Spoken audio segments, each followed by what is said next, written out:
अनीता की फेवरेट सब्जी थी कद्दू।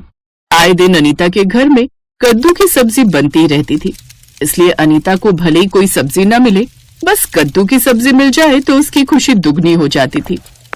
चाची, मुझे पता था आज आप मेरी पसंद की कद्दू की सब्जी बनाने वाली हो, इसीलिए मैं खाना खाने के लिए यहाँ आ गई। हाँ, मुझे पता था कि तुझे कद्दू की सब्जी बहुत पसंद आती है। आज देख, मैंने मीठी मीठी बनाई है जैसी तू बनाती है। हाँ चाची, आप बिल्कुल माँ की तरह बनाते हो कद्दू की सब्जी। क्यों माँ? हमारे घर में सभी बहुत बढ़िया कद्दू की सब्जी बनाते हैं। रजनी तो जब शादी होकर आई थी तब इसके घर में तो कोई कद्दू की सब्जी खाता भी नहीं था। यहाँ आकर ही बनानी सीखी थी रजनी ने। सही कह रही हो भाभी, हमारे घर तो कद्दू का नाम सुनकर ही दूर भागते थे। अरे जब मैंने यहाँ आकर कद्दू की मीठी मीठी सब्जी बनानी सीखी और जब खाई तो मजा ही आ गया। पूरी हो और साथ में कद्दू की सब्जी, उसके आगे सारी सब्जी फेल है। अनीता का पूरा परिवार शौक से कद्दू की सब्जी खाता था। कुछ समय बाद अनीता की शादी तय हो गई। अनीता को पता नहीं था कि उसके ससुराल में कोई भी कद्दू की सब्जी नहीं खाता। शादी के बाद जब अनीता ससुराल गई तब उसे इस सच्चाई का पता चला। पर जिठानी जी, आप लोगों ने तो जब हमारे घर पर खाने आए थे तो कद्दू की सब्जी खा ली थी। अब आप कह रही हो कि आपके घर में कद्दू की सब्जी नहीं बनती। वो तो तुम लोगों ने खाने में रखी थी और फिर हम ऐसे मना भी नहीं कर सकते थे। तुमने सबकी प्लेट में रख दी, इसलिए सबने बेमन से खा ली। पर सच पूछो तो हमारे घर में कोई भी कद्दू की सब्जी नहीं खाता। हमारे घर कद्दू आता ही नहीं है। जेठानी सुमन की बात सुनकर अनीता का मुंह उतर गया। उसकी फेवरेट सब्जी से वो दूर हो रही थी। राजीव, कद्दू मेरी सबसे फेवरेट सब्जी है और आप कह रहे हो कि आप कद्दू की सब्जी नहीं खाते हो। हाँ अनीता, मुझे कद्दू पसंद नहीं है। मुझे तो क्या, मेरे घर में किसी को भी कद्दू पसंद नहीं है। तुम ये कद्दू के पीछे क्यों पड़ गई हो? और भी तो सब्जियां हैं खाने के लिए। हाँ, मुझे पता है कि और भी सब्जियां हैं खाने के लिए, पर अपनी अपनी पसंद होती है राजीव। जैसे तुम्हें हर समय पनीर खाना पसंद है, वैसे मुझे हर समय कद्दू खाना पसंद है। एक काम करो ना, तुम अपने लिए बना लो कद्दू की सब्जी। हाँ, थोड़ा सा मंगवा लेती हूँ। अनीता ने अपने ससुर जी से कद्दू लाने के लिए कहा। पापा जी, आप सब्जी लेने जाओगे तो मेरे लिए कद्दू ले आओगे? कद्दू की सब्जी? बहू, हमारे घर में तो कद्दू आता ही नहीं है। बरसों बीत गए कद्दू घर में आए हुए। अरे अनीता, तुम हमारे घर में नई नई बहू आई हो। अब तुम कद्दू की सब्जी थोड़ी खाओगी ना, हम तुम्हें खाने देंगे। हम तुम्हारे लिए पनीर मंगवा रहे हैं, तुम पनीर खाओ। कद्दू की सब्जी छोड़ो, कोई नहीं खाता, तुम भी रहने दो। जिसको देखो अनीता को कद्दू खाने के लिए मना कर रहा था। हार कर अनीता चुप हो गई, पर उसके मन में इच्छा थी कि उसे ससुराल में एक बार तो कद्दू की सब्जी मिल जाए। अनीता अपने मायके गई। उसने अगले 2-3 दिन तक मम्मी से और चाची से कद्दू ही बनवाया। बताओ तो, लड़की की फेवरेट सब्जी उसे ससुराल में खाने के लिए नहीं मिल रही। अरे खुद नहीं खाते तो कम से कम बहू को तो खिला ही सकते हैं। कैसे हैं तेरे ससुराल वाले? तेरी पसंद का बिल्कुल भी ख्याल नहीं रखते। ले और ले, आराम से खा। मेरी बच्ची, इतना मन था ना तेरा कद्दू खाने का। हाँ माँ, बहुत मन था, क्या करूँ, कोई मेरा साथ ही नहीं देता। अनीता का चेहरा उतर गया था। उसे अपनी इच्छा के अनुसार कद्दू की सब्जी नहीं मिल रही थी। घर में उसे कोई नहीं समझ रहा था। एक दिन अनीता घर के स्टोर की सफाई कर रही थी। अचानक उसकी नजर दीवार पर लगी एक बुजुर्ग औरत की फोटो पर गई। उसने देखा फोटो पर बहुत धूल लगी हुई है। अनीता ने धूल साफ किया तो अचानक फोटो बोलने लगी। जीती रहो बहू, कितने सालों बाद मेरी तस्वीर को किसी ने साफ किया है, वरना इस स्टोर में तो कोई घुसता भी नहीं है। आप तो राजीव जी की दादी जी है ना? हाँ, तुमने सही पहचाना, मैं राजीव की दादी हूँ। 15 साल पहले मैं इस दुनिया से चली गई थी। मैंने आपको पुरानी फोटो एल्बम में देखा था और आंगन में भी आपकी एक फोटो लगी हुई है, पर आप इस फोटो में से कैसे बोल पा रहे हो? तुम मेरे पोते की बहू हो, तुमसे बात करने का बहुत मन था, इसीलिए मेरी आत्मा इस तस्वीर में लौट आई। बहू, तुम्हारा चेहरा कुछ उतरा हुआ दिखाई दे रहा है, वरना नई बहू के चेहरे पर तो खुशी दिखाई देती है। कहीं तुम्हारी सास और जेठानी तुम्हें तंग तो नहीं करती हैं? अगर ऐसा है तो मुझसे कहो, मैं उन्हें अभी सीधा कर दूंगी। नहीं दादी जी, मुझे कोई कुछ नहीं कहता, सब बहुत अच्छे हैं। वो तो बस किसी और वजह से मेरा चेहरा उतरा हुआ है। फिर क्या बात है, किस वजह से तुम्हारा चेहरा उतरा हुआ है? बताओ, मैं उसका हल ढूंढती हूँ। दादी जी, मुझे कद्दू की सब्जी बहुत पसंद है, पर यहाँ ससुराल में कोई भी कद्दू की सब्जी नहीं खाता, इसीलिए मेरा मन खराब हो गया। कोई खरीद कर भी नहीं ला कर देता। मेरा मन था कम से कम महीने में 2 बार ही कद्दू की सब्जी बन जाती, इस बहाने मैं भी खा लेती। अब अकेले के लिए मैं क्या बनाऊं? तो तुमने घर में किसी को कहा नहीं? कहा था दादी जी, पर कोई लाने को ही नहीं तैयार है। चिंता मत करो, सब ठीक हो जाएगा। 2 महीने बाद मेरा जन्मदिन है, देखना उस दिन कद्दू की सब्जी घर में जरूर बनेगी, और ऐसी बनेगी कि सब दोबारा कद्दू की सब्जी बनाने के लिए उतावले हो जाएंगे। तुम मेरे जन्मदिन पर अपने हाथों से कद्दू की मीठी मीठी सब्जी बनाना, क्योंकि कद्दू तो मुझे भी बहुत पसंद है, पर राजीव की माँ ने कभी भी मेरे लिए कद्दू की सब्जी नहीं बनाई थी। अब तुम्हारे बहाने मुझ तक भी पहुंच जाएगी। सच दादी माँ, अगर ऐसा हो जाएगा तो मेरी तो खुशी का ठिकाना ही नहीं रहेगा। दादी माँ की बात सुनकर अनीता बहुत खुश हुई और दादी माँ का जन्मदिन आने का इंतजार करने लगी। दादी माँ के जन्मदिन से एक दिन पहले अनीता उनकी तस्वीर को स्टोर से निकालकर बाहर ले आई। दादी माँ की एक तस्वीर और थी जो बाहर आंगन में लग रखी थी। बहू, माँ जी की एक तस्वीर तो बाहर टंगी हुई है, हम उसी की पूजा करेंगे। तुम ये दूसरी तस्वीर स्टोर से क्यों ले आई? हाँ, ये तस्वीर बहुत पुरानी है अनीता, इसे वापस स्टोर में रख दो। हमने ये नई बनवा रखी है, इसी को कल पूजा में रखेंगे। तुम नई हो ना, तो तुम्हें इतना पता नहीं है। माँ जी, इस तस्वीर को मैं यहाँ नहीं लाई हूँ। दादी माँ की आज्ञा थी कि मैं इस तस्वीर को स्टोर से बाहर लेकर आऊं। आज उनके जन्मदिन पर वो आपसे बात करना चाहती हैं। माँ बात करना चाहती हैं? ये कैसे संभव हो सकता है? तभी दादी माँ बोल पड़ी, अरे टिल्लू, सब संभव है। देख, मैं तुम सबसे बात कर रही हूँ। दादी माँ? माँ, दादी माँ आपकी तस्वीर तो बोल रही है। हाँ, आज मैं तुम सबसे बात करूंगी। मेरी बात ध्यान से सुनो। नई बहू अनीता बहुत दुखी है। आज मेरे जन्मदिन पर मुझे कोई उपहार नहीं चाहिए सिवाय कद्दू की सब्जी के। मैं चाहती हूँ आज मेरे जन्मदिन पर अनीता मेरे लिए अपने हाथों से कद्दू की सब्जी बनाए। जहाँ तक मैं जानती हूँ आज के दिन मुझे कोई मना नहीं करेगा, क्योंकि आज मेरा जन्मदिन है और मेरी आज्ञा है कि आज के बाद इस घर में हमेशा कद्दू की सब्जी बनती रहेगी, तभी मेरी आत्मा खुश होगी। तुम सबको भी कद्दू की सब्जी खानी होगी, मुझे वादा करो। माँ, आज कद्दू की सब्जी जरूर बनेगी। मैं अभी कद्दू लेकर आता हूँ। बहू, तुम कद्दू की सब्जी बनाने की तैयारी करो।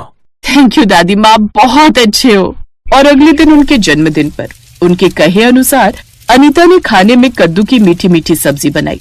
अनीता इन सब के लिए दादी माँ को दिल से थैंक यू बोलती है।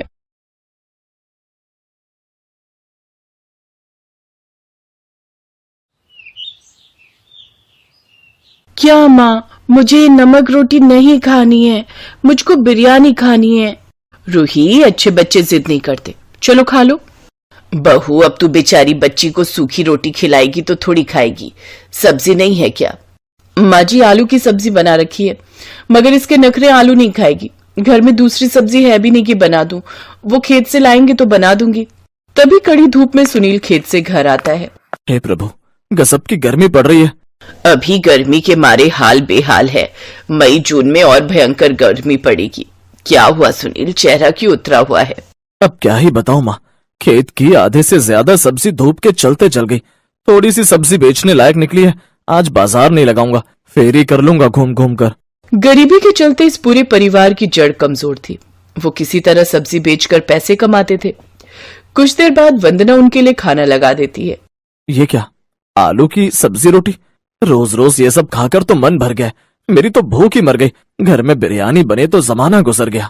उस बेचारी को क्यों सुना रहा है? बिरयानी क्या बिना पैसों के पक जाएगी? इतना बड़ा परिवार है, कम से कम भी 2-3 किलो मटन चाहिए। देखिए, मैं अभी लहसुन धनिया की चटनी बना लाती हूँ, उसके साथ खा लीजिए। वो कुछ देर में चटनी बनाकर लाकर देती है, जिसे खाने के बाद सुनील वो थोड़ी सी सब्जी का ठेला लेकर जाने लगता है।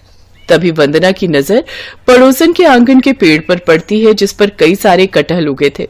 वो देखिए जी, सुनीता काकी के पेड़ पर कितने सारे कटहल लगे हैं, इसे भी तोड़कर ले जाइए, क्या पता बिक जाए, वरना डाली में लगे फल बन जाएगा। बेचारी काकी तो अब इस दुनिया में रही नहीं, लेकिन उनकी ये याद ही रह गई है, ये पेड़ जो उन्होंने अपने हाथों से लगाया है। बाकी एक आधा कटहल घर के लिए भी रहने देना, अभी कटहल का सीजन है ना, इस टाइम की कटहल खाने में बड़ा स्वाद लगता है। हाँ, छोड़ दूंगा।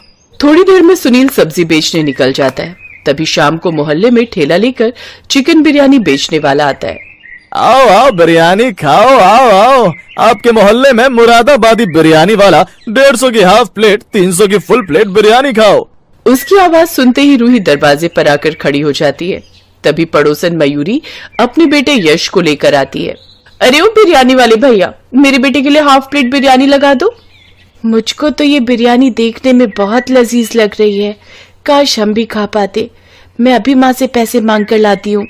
लेकिन अंदर तो कुछ और ही चल रहा था। भाभी, आज आपने इतना कम आटा दिया है, गूंथने को रोटी कम पड़ जाएगी। निधि, आटा बिल्कुल खत्म हो गया है, इतना ही बचा था। तुम्हारे भैया से 4 दिन से कह रही हूँ राशन भरवाने को, वो सुनते कहाँ हैं। मैंने 50 रुपए बचा रखे थे, उसी का आटा लेकर आती हूँ। वो दाल के डब्बे में से जैसे ही पैसे निकालती है तभी रूही अंदर आ जाती है। माँ, गली में बिरयानी वाले अंकल आए हैं, पैसे दे दो ना। यहाँ घर में आटा खत्म है और तुम्हें बिरयानी खाने की पड़ी है, चुपचाप से जाकर पढ़ाई करो। माँ के डांटते ही वो रोने बैठ जाती है। रात में सुनील उदास मन से लौट आता है। क्या हुआ बेटा, आज बड़ी जल्दी लौट आया? बाबा, दरोगा से गरीब रेडी पटरी वालों का कमाना खाना देखा नहीं जाता। बाजार से हमारा ठेला हटवाकर वो जगह पानी पूरी वाले को दे दी। ये सुनकर गरीब परिवार वाले चिंता में पड़ जाते हैं। हे भगवान, इस सब्जी के कारोबार से तो घर की रोजी रोटी चल रही थी, अब तो नमक रोटी भी मुहाल हो जाएगा।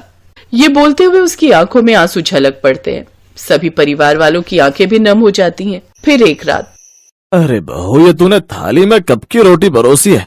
देख, एकदम अकड़ गई है, मुझसे तो चबाई भी नहीं जा रही। कल की बासी रोटी सेक कर परोसी है। वो सारा दिन कितनी मेहनत से कमाते हैं, फेंकने का दिल नहीं किया।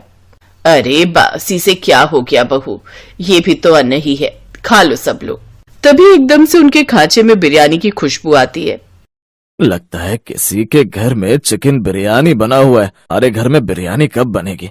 कभी मरने से पहले इस बूढ़े को वो नसीब भी होगी या नहीं? ऐसा मत बोलिए बाबूजी, बहुत जल्दी बनेगी बिरयानी, चलो अब खा लो।